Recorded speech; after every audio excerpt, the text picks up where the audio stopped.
Welcome to Life in the Bricks podcast, where we talk to real people about programs that enhance our community so that we can build bigger and better portfolios while providing options for our residents to achieve self-sufficiency. I'm your host, Tony McGinnis, Executive Director, CEO with the Huntsville Housing Authority. Welcome to Life in the Bricks podcast, where we talk to real people about real issues that are influencing and impacting our community. And today we have the honor of having my brother, Huntsville historian, just an all great guy, man, from Huntsville who grew up in public housing, who has a plethora of information on the history of Huntsville and public housing. Huntsville Revisited founder, owner, Mr. William Hampton. Welcome to Life in the Bricks. Thank you, sir. I'm honored to be here. Thank you for having me. Man, Appreciate it's an honor for us to have you. Yeah. And I'm excited about a lot of things, man. First, that you agreed to join us on August 17th for our 85th anniversary and to share some insight on the history of housing. But first, before we get started, man, I just want you to let everybody know who you are, where you're from, and where you were born and all those good things. All right. Well, I'm William Hampton, William Henry Hampton. William Henry, as my grandma and mama used to call me. But native of Huntsville, 6 generations, man. My ancestry goes back to the 1790s. Born here in Huntsville, Madison County. But Tony, I was actually born in a neighborhood called the Grove. So that was downtown off of what is now Gallatin and Low, where our current federal courthouse is. Mm-hmm. That hill had a neighborhood called the Grove, and Royal Funeral Home was over there, and First Seventh Adventist Church, and a lot of other businesses. But that's where I was born, and so we moved 11 times. So I was just all over the place, and my roots are all over Madison County. So when you talk about the Grove, is that close to what they used to call Tent City in Huntsville, or 10? Well, 10 City was near Oakwood. Okay. Oakwood University.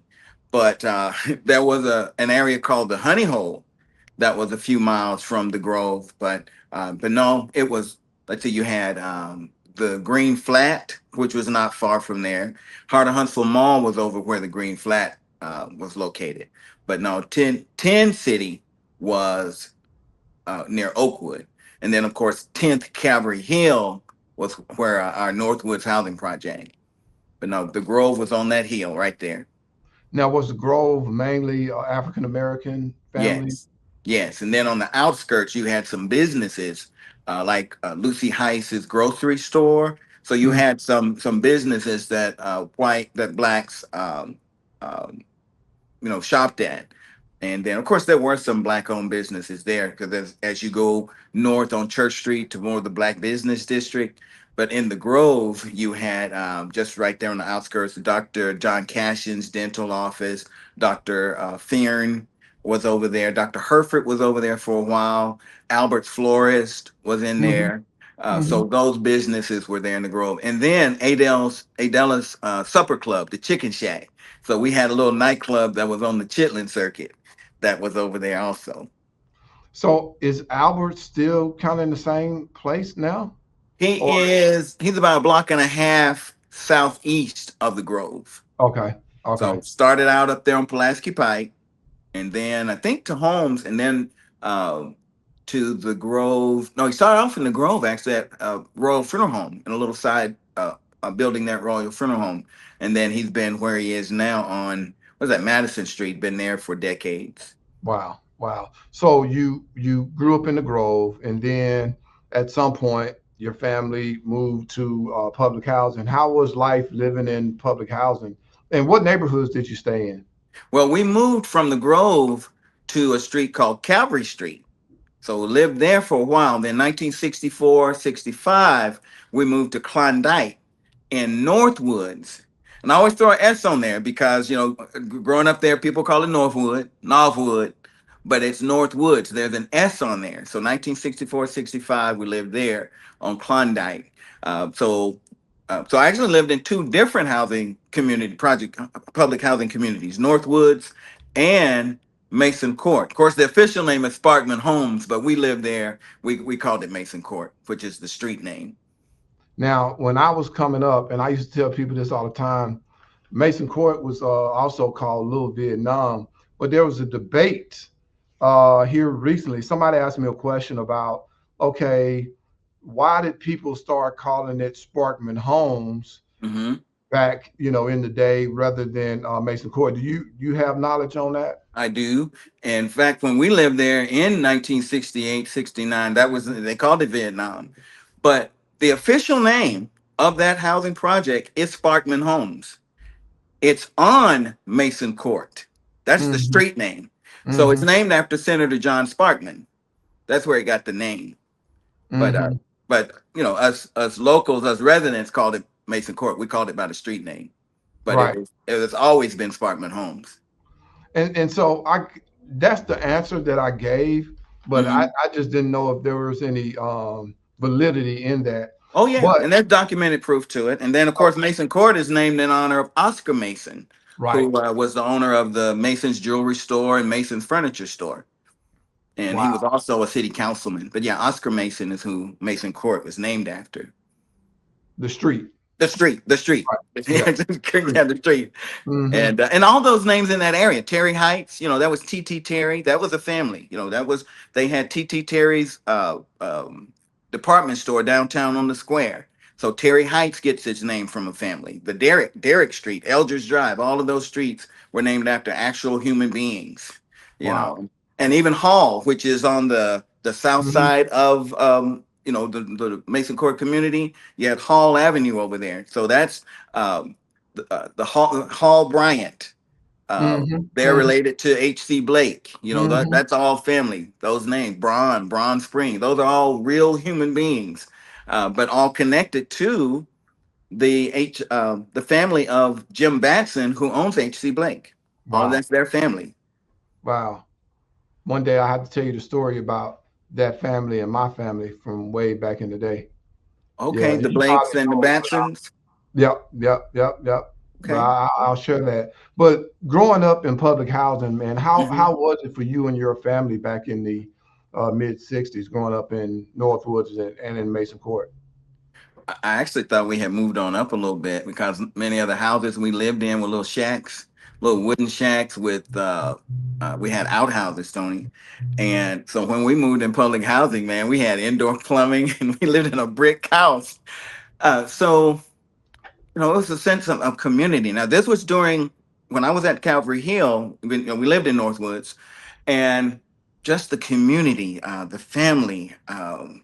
The neighbors, man, everyone looked out for one another's and looked out for one another. And back then, we had I was sharing with them last week. We had the boys club, now Boys and Girls Club, but we had the boys club and teachers who looked out for you, neighbors who looked out for you.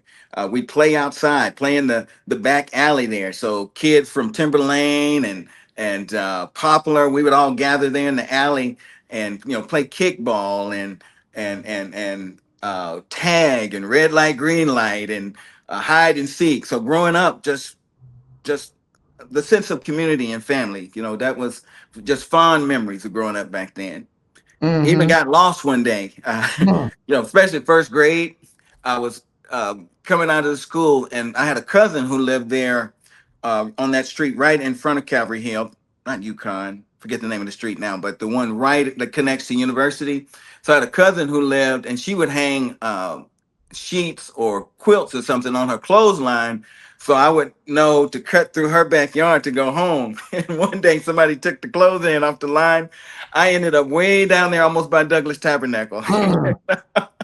And this little old lady helped me make it home. I told her who my people were, and she sorted that out and figured it out and got me home. So it was crazy, man. That's a very interesting point too, because one thing that people struggle with right now is the sense of community.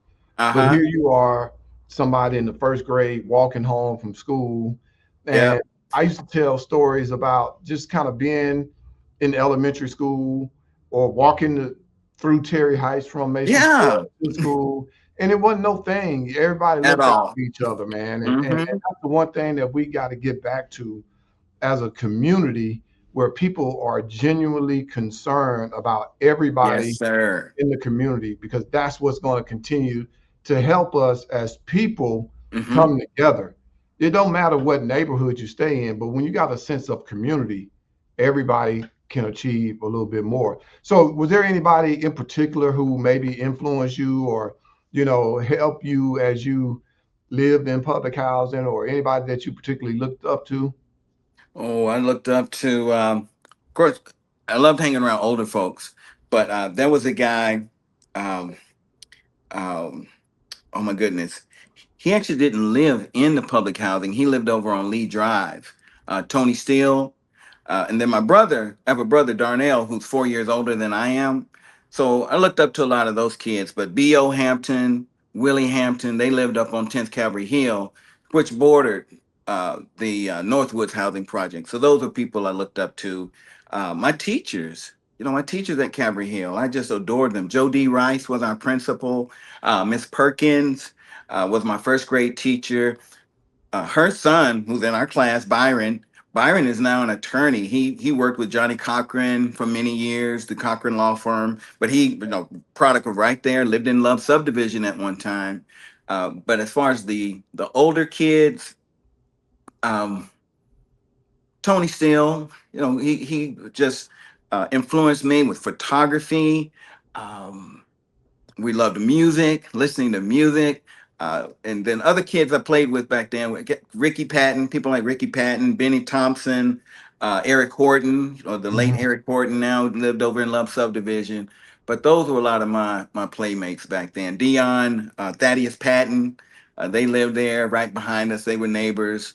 Um, and then my cousins, I had cousins who were there. Spanky, Walter Stevens, Tim Stevens. Again, they lived over in Love Subdivision.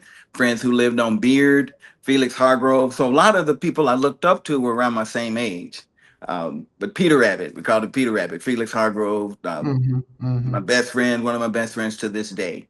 Iron sharpens iron. We just helped each other through the years. But people like that. What schools did you attend? I attended a lot of them. Well, I started off at a school called the Clara Ward Davis School, and Okay. that was over on Pleasant Road. So this is during integration. So the Clara Ward Davis School, right across from where the Gladys Jane Motel, close to the intersection of Posey, Pulaski Pike over in there, where the Elks Club. So from there, we moved south. We moved south Huntsville. We lived on Weatherly Road. So I attended Farley. This is still during integration. So we had just, during segregation, we had just integrated. So in 64, I went to White Farley. That building still stands. We called it White Farley. My brother attended Black Farley, which was on Green Cove Road. So I went there maybe half a year or so. And there was public housing behind White Farley. It was the Redstone Village, but it Mhm. was for white folks. So then we moved. That's when we moved to Northwoods. So again, late 64, 65. So we lived there. So I entered first grade. No, I actually entered first grade at Weatherly. Went to Weatherly 1 month. So giving you the timeline of the schools. Went to Weatherly. Then from Weatherly, Calvary Hill, first through the fifth grade. The Christmas break of my fifth grade year, we this was 1970. Dr. Herford's lawsuit kicked in against the city, against the state. So now they forced integration. So I had to transfer from Calvary Hill to Terry Heights. Hmm. So I went the remainder of fifth grade year to Terry Heights. Then we moved again. We moved to South Plymouth. And from there, at South Plymouth, I went to Colonial Hills. And then that was sixth grade. Then we moved again to the middle of a cotton field, Tony, a middle of a cotton field between Bird Spring and Lily Flag. And so seventh grade through my 11th grade year, I went to Whitesburg, seventh and eighth, and then Grissom, ninth, 10th, 11th, and 12th.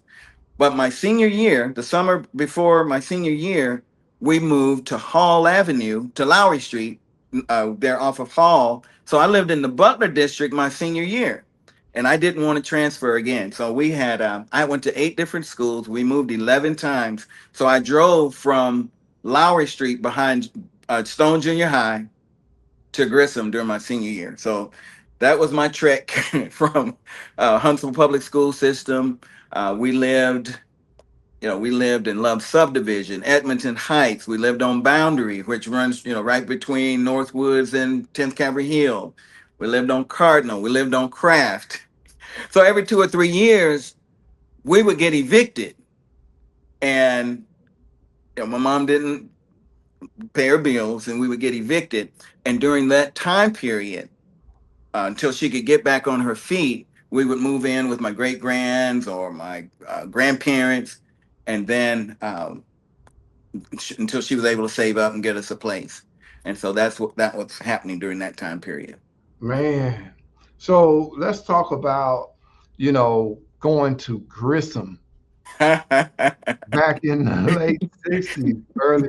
How was that? Mid 70s. I got to Grissom in 74, the fall of 74, 75.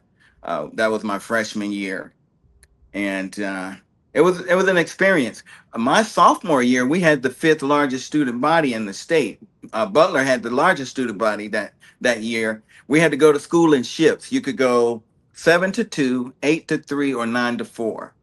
Wow. And out of, forget the exact number, but we had it was maybe 2,500, close to 3,000 people, and maybe 5 blacks. So it was an experience. When I was at Whitesburg, we were right on the heels of Dr. King's assassination. So the culture um, was still there were still some folks who didn't accept us. Mhm. Many accepted us with open arms. And so we would hear certain terms, walking down the hall, you get called coon and all other kind of thing. And, folks thought it was a joke to call you names. And had one instance when I first got to Grissom, this kid had stolen some money out of the assistant principal's purse, and he blamed the black guy. You know, of course, I had nothing to do with it.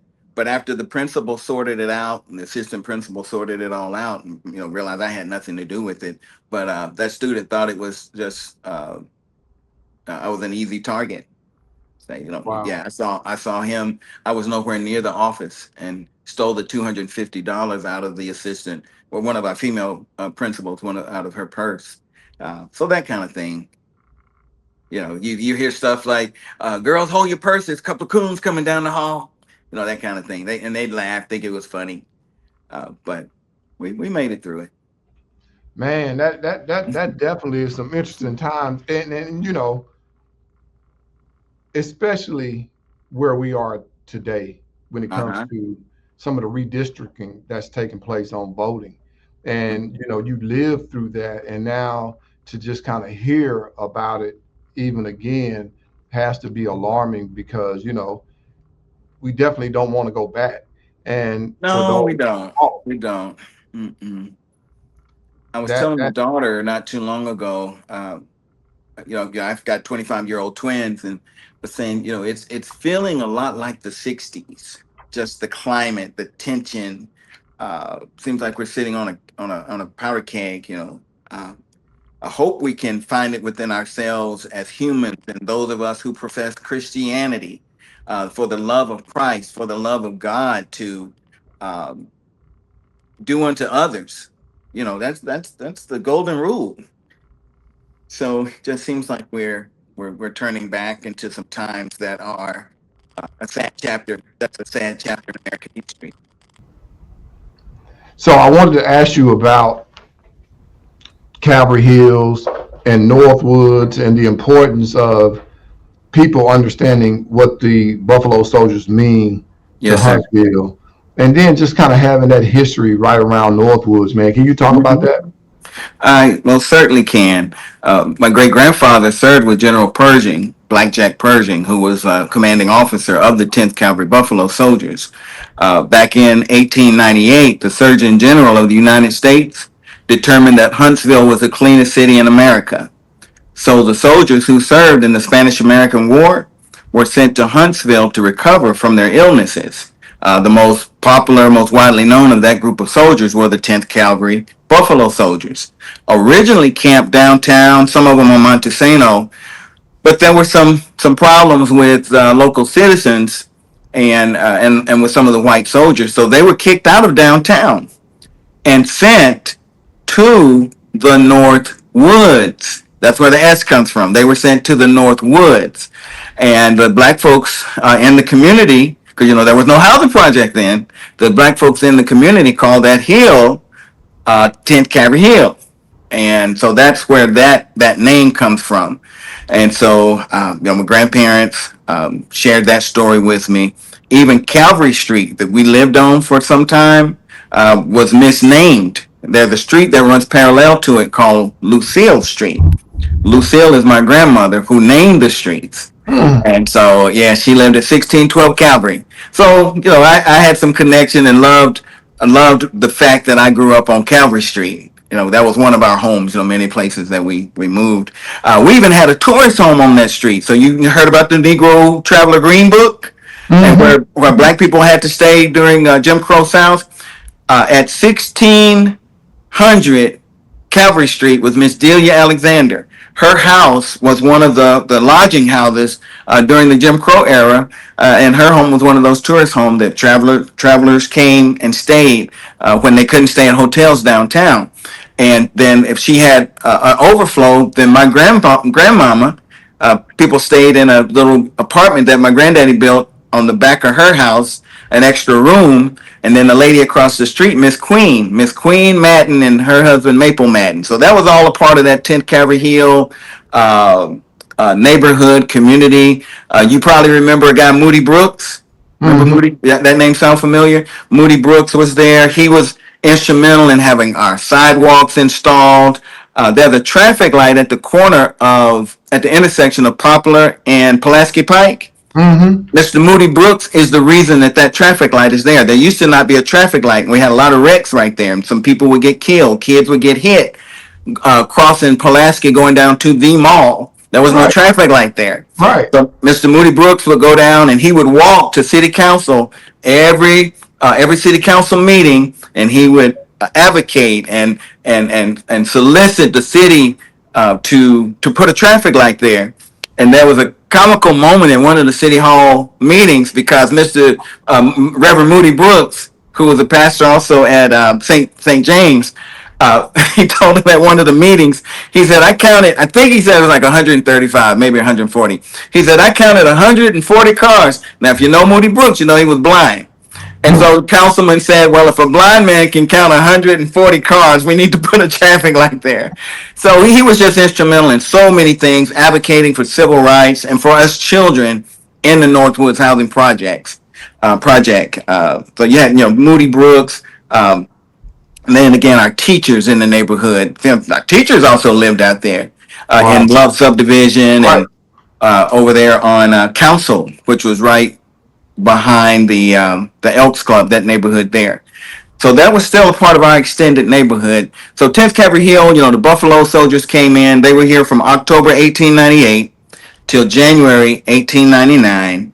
Many of them married women from Huntsville after they got out of service. Some of them came here, made Huntsville their home. We've got some of them buried out at Glenwood Cemetery over there on Hall.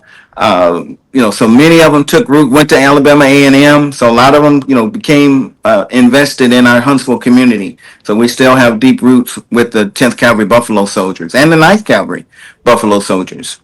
Wow, that's a rich history. And I think if our children are educated on where they stay and what that means, they would take more pride in that neighborhood. Now, you mentioned the blind man. Moody Brooks. But there was also a gentleman who was blind who owned two stores, one in Mason Court. The blind man store. Yeah. Tell people about the blind man store. Well, having experienced both stores, having living in those neighborhoods, first of all, us kids were fascinated that this man could run a store and count money and know what it is. You know, he could feel the bill and know if you gave him a $5 bill or a $20 bill. And now I never did, but many of the kids would try to fool him. Like they say that's a 10, and it would be a $1 bill, and he would feel it, and he'd say, "No, this is a $1 bill," and he would count it out. But Mr. Kelly is who ran the store when we lived in Northwoods. I don't remember the name of the guy when we lived in Mason Court because that one was in the back of the project, back in the cut by the creek. But yeah, it was just an experience to see them, these people with a perceived disability who ran a business, counted the change back, and they knew where everything was positioned in the store. So if you needed a bag of barbecue potato chips, they knew where to get that from. If you needed a bag of cookies, and of course the store sold everything, from washing powders to even cigarettes, and I think they sold beer. So people who bought that kind of stuff, it was a one-stop shop. It was a convenience store for us back then. And I had the experience of going to both places as well. I Yeah, had family who lived in Northwood, and I grew up in Mason Court. So it was just an amazing to me to have somebody running a store like that. So yeah. it kind of eliminates the excuses from us I today. can't. I can't. I Exactly. can't. There's no excuse. These people overcame great obstacles. And you mentioned Mason Court. My sister Veronica was actually born out there, 134D. So she was born in Mason Court. And Yeah. Tony, I failed to mention one other thing regarding Northwoods. There's a street called Beard Street. It gets its name from Dr. Samuel Beard. He was a medical doctor. So this is a guy who predated Dr. Sonny Herford and even Dr. Harold Fanning Drake, who was Joseph Fanning Drake's son. So Dr. Samuel Beard was responsible for soliciting funds for the clinic at Council High School and for the home economics department. So he reached out to Virginia McCormick. There's a building on the campus of Alabama A&M. It was one of the first black hospitals in Madison County. The building is still there, the Virginia McCormick Hospital. But Dr. Samuel Beard solicited funds from her for some of the building needs of Council High School that was downtown. So these names have, these are actual people. They were, lives here in Huntsville, Madison County, Alabama, tied to our neighborhood, Northwood. So you got that street, McCrary Street. So I just wanted to put that in so folks will know the history of our street names out there. In addition to the old project out there had the name Alaska, Timberlane. Those names had names associated with the Arctic Northwoods. Well, tell us a little bit about that as we close out those names that deal with the Arctic. What's Yeah, that about? well, we had what, Canada. Well, since it was the Northwoods, that was no, they were already sent. The Buffalo Soldiers were sent to the Northwoods. So when the developers, after they finished, and I'm not sure what individual named it, but it was already the Northwoods. And so when they named the streets, in the Great Northwest, the Northwoods, you had Canada, the Yukon, Timberlane, all of those streets associated with the Great Northwoods. So that's, I don't know if they did it for humor or just to tie it in, but I hate for our institutions, our history to lose its meaning. That's why I'm a stickler for Calvary Hill, that folks recognize that it's Cavalry, Calvary, for military.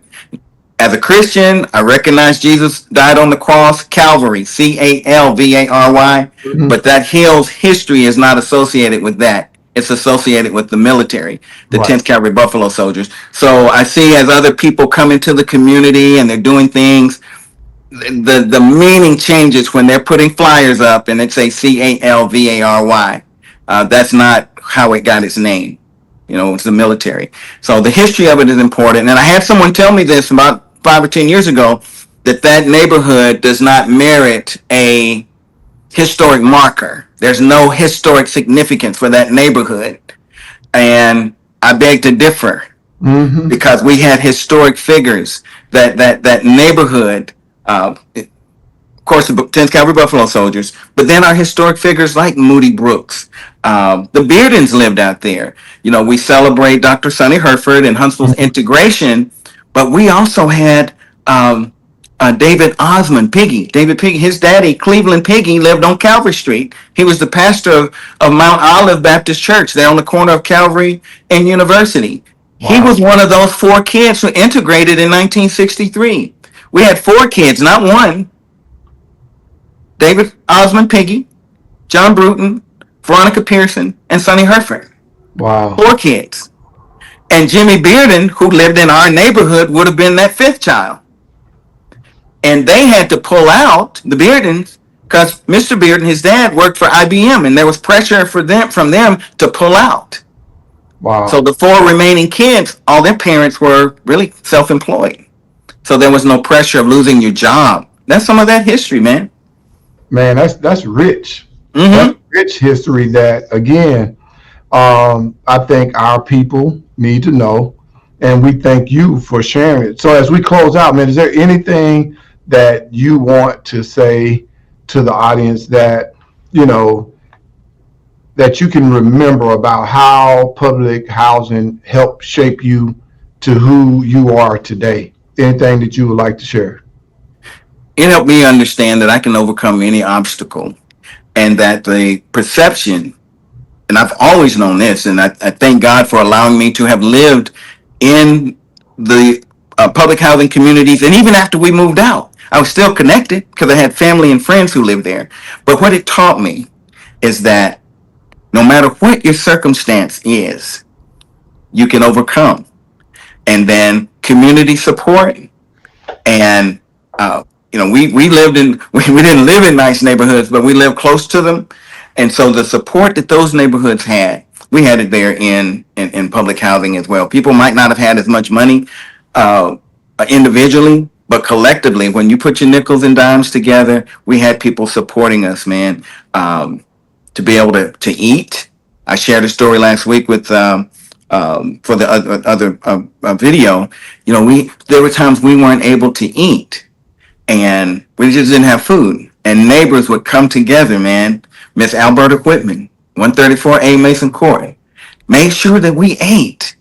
And so it showed me that there were good people, regardless of what neighborhood they lived in, northeast, west, south, and even in the projects, or what some perceived the ghetto, that there were solid families, honest individuals.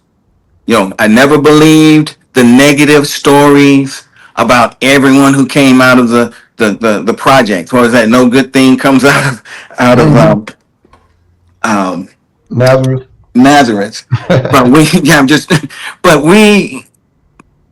it taught me that I can survive. I Yeah. can survive any situation, any circumstance.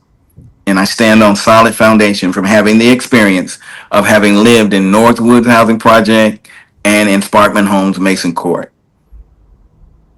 Man, that's powerful. And I'm telling you, that's a great way for us to close out.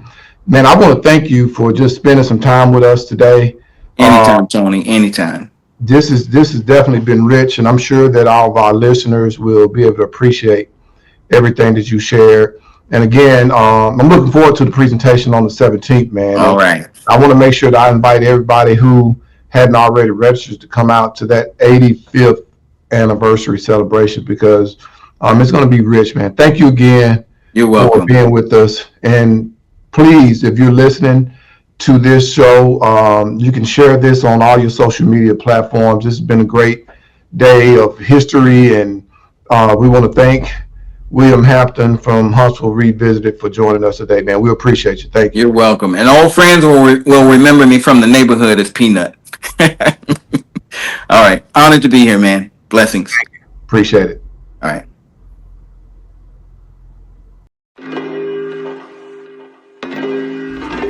We've come to the end of the podcast today. Please share the link on all your social media platforms.